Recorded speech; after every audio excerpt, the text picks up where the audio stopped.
Hello students, अभी हम भारतीय काव्य शास्त्र में रस संप्रदाय का परिचय लेने वाले हैं।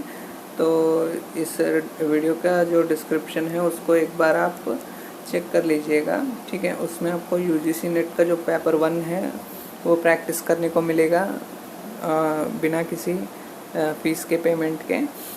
फिर उसके बाद आपको सेकंड लिंक में आपको यूजीसी नेट का हिंदी पेपर मिलेगा, जिसमें 6 प्रीवियस पेपर्स होंगे। तो उसका जो फ़ीस होता है वो 500 रुपीज़ होगा, और उसे आप रीयूज़ कर सकते हैं कितनी भी बार, ठीक है। तो यूडेमी में क्या होता है कि किसी भी प्रकार का कोई भी सब्सक्रिप्शन जैसी चीज़ कोई नहीं होती है। मतलब आपने एक बार एनरोल किया तो आपका जो अकाउंट होता है यूडेमी में, उसी के साथ आपके जो टेस्ट होते हैं वो बने रहते हैं, ठीक है। तो जीवन भर आपको वो टेस्ट रीयूज़ करते रह सकते हैं, ठीक है। तो आपको ऐसा कोई टाइम लिमिट नहीं होता कि इतने टाइम में आपको उसे यूज़ करना है, ऐसा कुछ भी नहीं होता है यूडेमी में, ठीक है। एक बार एनरोल किया तो वो टेस्ट जो होता है वो आपका ही हो जाता है, ठीक है। तो ये था हमारा डिस्क्रिप्शन से संबंधित जानकारी। और हमारे डिस्क्रिप्शन में आपको जो है एक टेलीग्राम का जो एक ग्रुप है हमारा, हिंदी से रिलेटेड, हिंदी साहित्य से रिलेटेड एक ग्रुप है, वो भी आपको देखने को मिलेगा, ठीक है। तो हम बात कर रहे थे रस सिद्धांत के बारे में, तो सीधे हम रस सिद्धांत में ही चले जाते हैं, ठीक है। तो रस सिद्धांत से कोई प्रश्न आता है तो जैसा कि मैंने पिछले लेक्चर में आपसे बात किया था कि किसी भी क्वेश्चन का आंसर जब हम लिखते हैं तो सबसे पहले हम परिचय लिखते हैं। परिचय में क्या होता है कि जो विषय होता है उससे रिलेटेड कुछ प्रारंभिक घटनाएं होती हैं, उसको यहाँ पर परिचय में बताते हैं। फिर उसके बाद विषय में मेन टॉपिक होता है, फिर उसके बाद विश्लेषण, ठीक है। विश्लेषण में जो आंसर लिखा गया है उसका विश्लेषण करते हैं। तो यहाँ पर यही बात है, ठीक है। तो यहाँ पर यही बात है, विचार भूमि यहाँ पर इसमें सभी परिचय दिया गया है। तो रस सिद्धांत होता क्या है, तो इसमें जो रस सिद्धांत में मुख्य रूप से बात करने वाली बातें दो हैं। एक होता है रस अंग, फिर उसके बाद होता है निष्पत्ति, ठीक है। यदि आप बहुत ही अच्छे तरीके से पढ़ते हैं तो रस से संबंधित सिद्धांत का विश्लेषण कीजिए। यदि डायरेक्ट प्रश्न आता है तो आप इससे संबंधित विषय जो है उसमें रस के अंग और रस की निष्पत्ति दोनों को ही लिख सकते हैं, ठीक है। वैसे रस का अंग जो है वो अभी हमारा विषय है। तो हम बात कर रहे थे रस के अंग के बारे में। तो इसमें स्थायी भाव, विभाव, फिर उसके बाद अनुभाव, फिर उसके बाद आता है संचारी भाव। ये 4 प्रकार के आपको रस के अंग मिलेंगे, ठीक है। जैसे कोई मनुष्य होता है तो उसमें भी कितने अंग होते हैं, ठीक है। तो इस प्रकार से बहुत प्रकार के अंग होते हैं। तो इसी प्रकार रस सिद्धांत में भी आपको 4 प्रकार के अंग देखने को मिलेंगे, मतलब उसके 4 अंग हैं मुख्य रूप से। तो इसमें एक अंग है स्थायी भाव। स्थायी भाव नाम में ही हमको पता चल जाता है कि ये स्थायी होता है, इसको किसी भी प्रकार से दबाया नहीं जा सकता, ठीक है। तो इसमें सबसे पहली बात तो यह है कि मूल रूप से इसको 8 माना गया, लेकिन नाट्यशास्त्र जो पुस्तक है, जो कि भरत मुनि द्वारा लिखा गया है, उसमें सबसे पहले तो 8 ही माना गया, लेकिन बाद के कुछ जो पुस्तक मिले उसमें इसकी संख्या 9 मानी गई। फिर उसके बाद एक और रस को स्थायी भाव में हम कुछ लोगों ने जोड़ दिया, ठीक है। तो उसको और एक रस का नाम हम कहते हैं वात्सल्य रस, ठीक है। तो इसमें वात्सल्य में क्या होता है कि जो माता होती है वह जब अपने बच्चे पर अपनी जो भावना दिखाती है उसी को यहाँ पर वात्सल्य कहा जाता है। तो इस प्रकार से 8 से 9, 9 से 10 स्थायी भाव गिन लिए गए, लेकिन मूल रूप से 8 ही माने जाते हैं, ठीक है। तो इस बात को भी आप ध्यान में रखें। तो स्थायी भाव के संबंध में हम कह सकते हैं कि जो सदहृदयी का मन होता है, तो उसमें जो मनोविकार वासना रूप में सदा विद्यमान रहते हैं तथा जिन्हें अन्य कोई भावना दबा नहीं सकती, उसको हम यहाँ पर स्थायी भाव कहते हैं, ठीक है। यह स्थायी भाव ही आस्वाद का अंकुर अंध मूलभूत है। तो यहाँ पर आस्वाद से क्या मतलब है, ये आपका एक प्रश्न हो सकता है। आस्वाद का मतलब होता है किसी भी पदार्थ की जब हम उसको कहते हैं ना, किसी भी चीज़ को, आप मिठाई को खाते हैं, उदाहरण के लिए मिठाई को ही ले लेते हैं हम, ठीक है। यहाँ पर हम एक उदाहरण ले लेते हैं, आस्वाद क्या होता है ये समझाने के लिए। एक मिठाई है, आप खा रहे हैं, आपको उसका स्वाद अच्छा लगा, ठीक है। अब जब आपको अच्छा लग रहा है ना, उस समय में आप उसका आस्वाद कर रहे हैं, मतलब उसका स्वाद ले रहे हैं, ठीक है। तो यही बात, जब आपको कोई कविता अच्छी लगती है, नाटक अच्छा लगता है, तो जो अच्छा लगने वाला समय होता है, ठीक है, तो उस समय में आप उसका आस्वाद ले रहे होते हैं, ठीक है। तो यही बात है कि ये जो आस्वाद करने की बात है, यह उसका स्वाद लेना ही आस्वाद है, ठीक है। तो अब एक और शब्द निकल कर आता है, आस्वाद्य,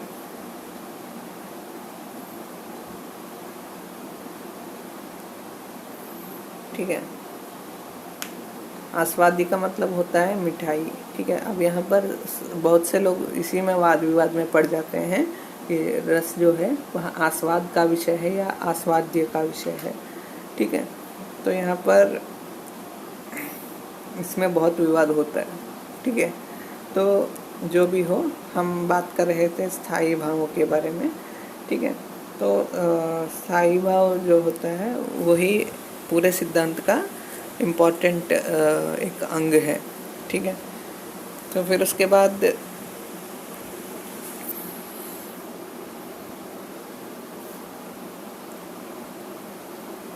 जो विभाव है, ठीक है, तो विभाव जो होता है वह होता है कारण,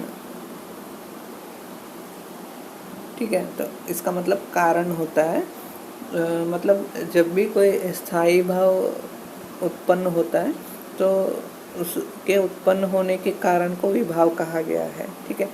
तो अब उदाहरण के लिए आप रामायण को ही ले सकते हैं। रामायण नाटक एक देख रहे हैं मान लीजिए, ठीक है। तो एक रामायण नाटक आप देख रहे हैं, तो वहाँ पर कुछ नाटक में ऐसी घटना होती है कि सभी क्या होते हैं, हंसने लगते हैं, ठीक है। तो कोई घटना ऐसी आपको याद आती हो तो याद कर लीजिए। मान लीजिए हनुमान जी हैं, उन्होंने कुछ ऐसा किया कि सभी हंस पड़े, ठीक है। तो यहाँ पर जो हनुमान जी हैं, ठीक है, वह क्या हुए, आपके अंदर स्थायी भाव के प्रकट होने का कारण बन गए, ठीक है। समझ में आया बात। तो जो हनुमान का पात्र है वह आपके अंदर के स्थायी भाव को प्रकट करने का कारण बना। तो यहाँ पर जो हनुमान जी हैं वह विभाव हैं, ठीक है। तो केवल नाटक में ही नहीं, साधारण जीवन में भी यही सिद्धांत है कि यदि आप में किसी स्थायी भाव के प्रकट होने का कोई कारण बनता है तो उसी को हम यहाँ पर विभाव कहते हैं, ठीक है। तो इस प्रकार से इसको दो रूपों में विभाजित कर दिया गया है, आलंबन विभाव और उद्दीपन विभाव।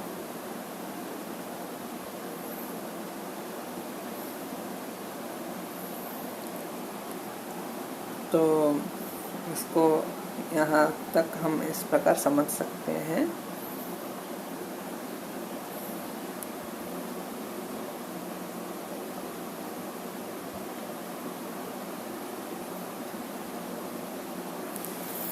और आलंबन विभाव के दो मुख्य भेद होते हैं, ठीक है। तो आलंबन विभाव के दो मुख्य भेद होते हैं, एक होता है विषय और एक होता है आश्रय, ठीक है। तो एक होता है विषय और एक होता है आश्रय। अब उदाहरण के लिए रामायण नाटक का ही उदाहरण ले लेते हैं, ठीक है। तो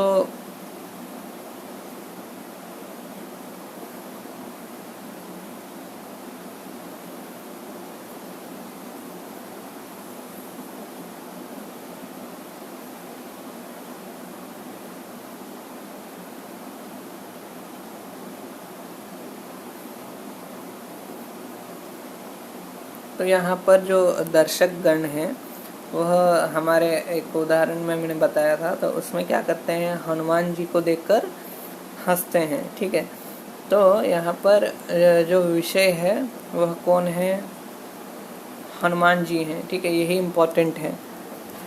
तो ये विषय हुए। फिर उसके बाद जो लोग दर्शकगण हंस रहे हैं वह आश्रय हो गए। ठीक है, वह लोग आश्रय हो गए जो दर्शक लोग हंस रहे हैं। ठीक है, अब यही बात नाटक में भी हम बता सकते हैं। यदि मान लीजिए कि राम जी हनुमान जी को देखकर हंस रहे हैं, तो यहाँ पर हनुमान जी विषय हुए और राम जी आश्रय हुए। ठीक है, तो आश्रय का मतलब होता है किसी भी चीज़ को किसी भी चीज़ में आश्रय लेना। ठीक है, तो राम जी ने हनुमान जी का आश्रय हंसने के लिए लिया, इस प्रकार आप याद रख सकते हैं। ठीक है, तो आलंबन विभाव दो प्रकार के होते हैं, विषय और आश्रय। फिर उसके बाद उद्दीपन विभाव। ठीक है, उद्दीपन विभाव क्या होता है कि जो कि रस को और उद्दीप्त करे। ठीक है, और उसको प्रभावित मतलब प्रभावी बनाए, उसी को उद्दीप्त विभाव कहा जा रहा है। तो इसमें आलंबनगत चेष्टाएं होती हैं, जैसे जो हनुमान जी हैं, मान लीजिए इसमें दो प्रकार हैं उद्दीपन विभाव में, आलंबनगत चेष्टाएं और बाह्य वातावरण। ठीक है, बाह्य वातावरण मतलब बाहर का वातावरण, जैसे उदाहरण में के रूप में हम समझ सकते हैं कि जो हनुमान जी हैं वह मतलब अपने जो सहज सिद्ध स्वभाव है उसके कारण कुछ ऐसी चेष्टा करते हैं कि लोग हंसते ही रह जाते हैं। ठीक है, तो ये भी आलंबनगत चेष्टाएं हैं। जैसे चेष्टा मतलब कोई काम करना, जैसे वह अपने सर के ऊपर हाथ रखकर कुछ ऐसे आकृति बनाते हैं जिससे कि जो पहले से हंस रहा है वो और भी हंस देता है। ठीक है, तो मतलब जो हाथ रखकर कुछ काम करना सर के ऊपर, वो क्या है, चेष्टा है। ठीक है, फिर जो हनुमान जी के आसपास का वातावरण है वह भी वानरों से यदि भरा हुआ है, तो हनुमान जी तो हंसने के कारण हुए ही, साथ ही उनका जो वातावरण है वहाँ भी वानर हैं, तो ये उनके बाह्य वातावरण में आता है। ठीक है, ये थोड़ा डिटेल में हम जा रहे हैं, मुझे पता है। तो खाली आप ये बात याद रख लीजिए कि जो विभाव होता है वह उस कारण को विभाव कहते हैं, स्थायी भाव के कारण को विभाव कहते हैं। और इसके दो भेद हैं, आलंबन विभाव, उद्दीपन विभाव। ठीक है, ये खाली याद रख लीजिए। फिर अनुभाव। अनुभाव में क्या होता है कि जो स्थायी भावों को प्रकाशित करने वाली आश्रय की बाह्य चेष्टाएं होती हैं। ठीक है, अब जैसे मान लीजिए कि राम जी यहाँ पर हंस रहे हैं, तो जब राम जी हंसते हैं तो कैसे हंसेंगे, एकदम खुल के हंसेंगे। ठीक है, तो जब खुल के हंसेंगे तो अपने पेट को हाथ से पकड़ रहे हैं हंस हंस के, तो ये जो चेष्टा है, ये जो मतलब जिससे हमको पता चल रहा है कि राम जी खुश हैं।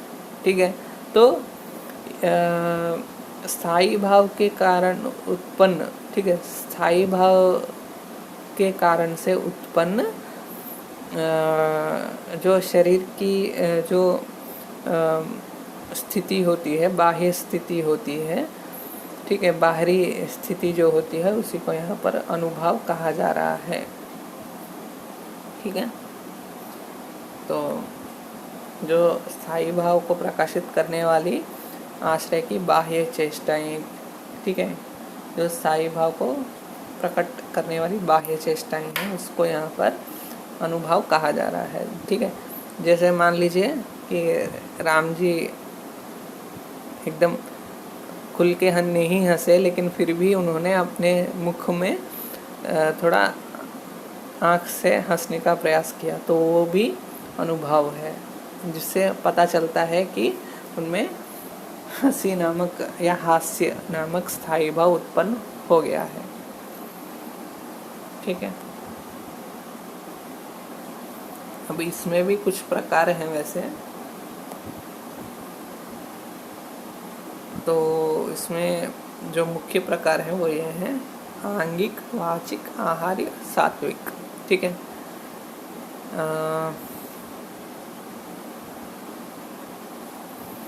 तो आंगिक का मतलब होता है अंगों से अपने स्थायी भाव को प्रकट करना। फिर वाचिक बोलकर। फिर आहार्य मतलब जो वेशभूषा है उससे किसी के स्थायी भाव का प्रकट होना। ये सभी अनुभव में आते हैं।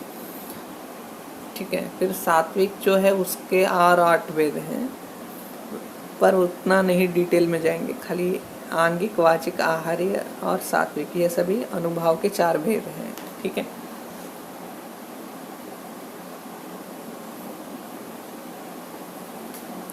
फिर संचारी भाव। संचारी भावों की संख्या जो है वह 33 है। ठीक है। अब संचारी भाव क्या होते हैं ये देखते हैं। तो जो अस्थिर मनोविकार या चित्तवृत्तियाँ होती हैं वही संचारी भाव कहलाती हैं।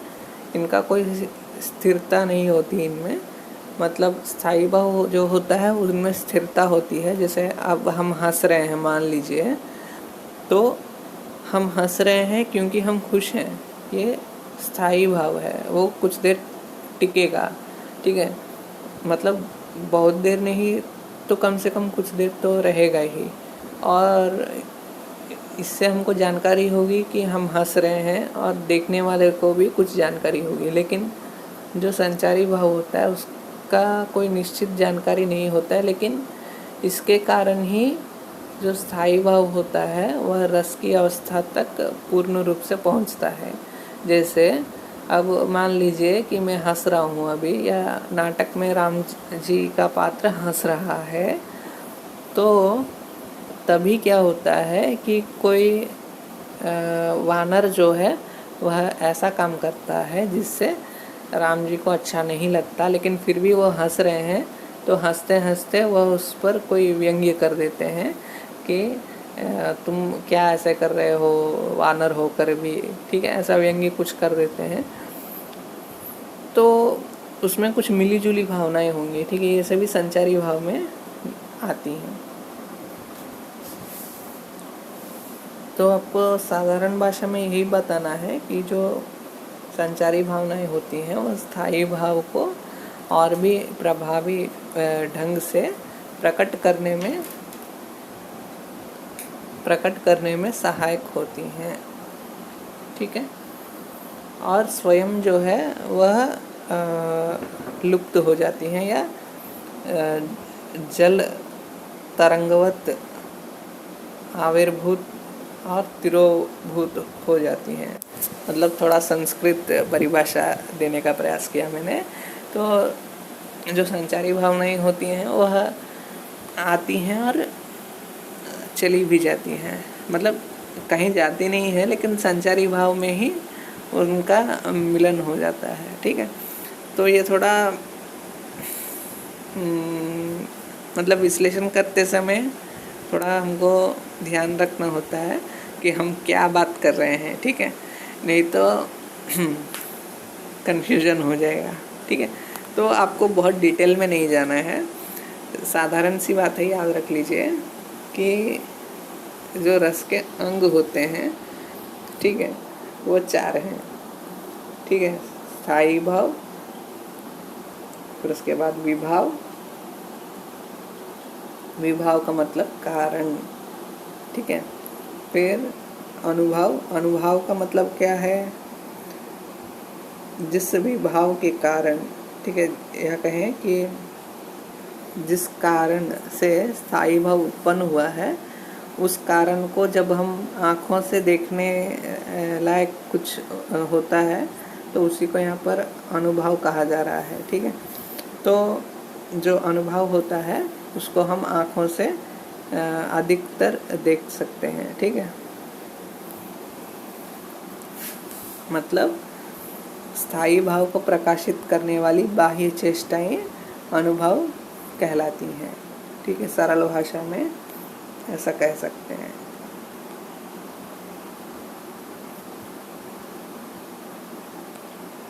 फिर संचारी भाव आती हैं। तो इस प्रकार से हम इस जो टॉपिक है इस टॉपिक का विश्लेषण कर सकते हैं। ठीक है, फिर बाद में कुछ और हमारे सिद्धांत हैं उसके बारे में भी हम बात करेंगे। Thank you students.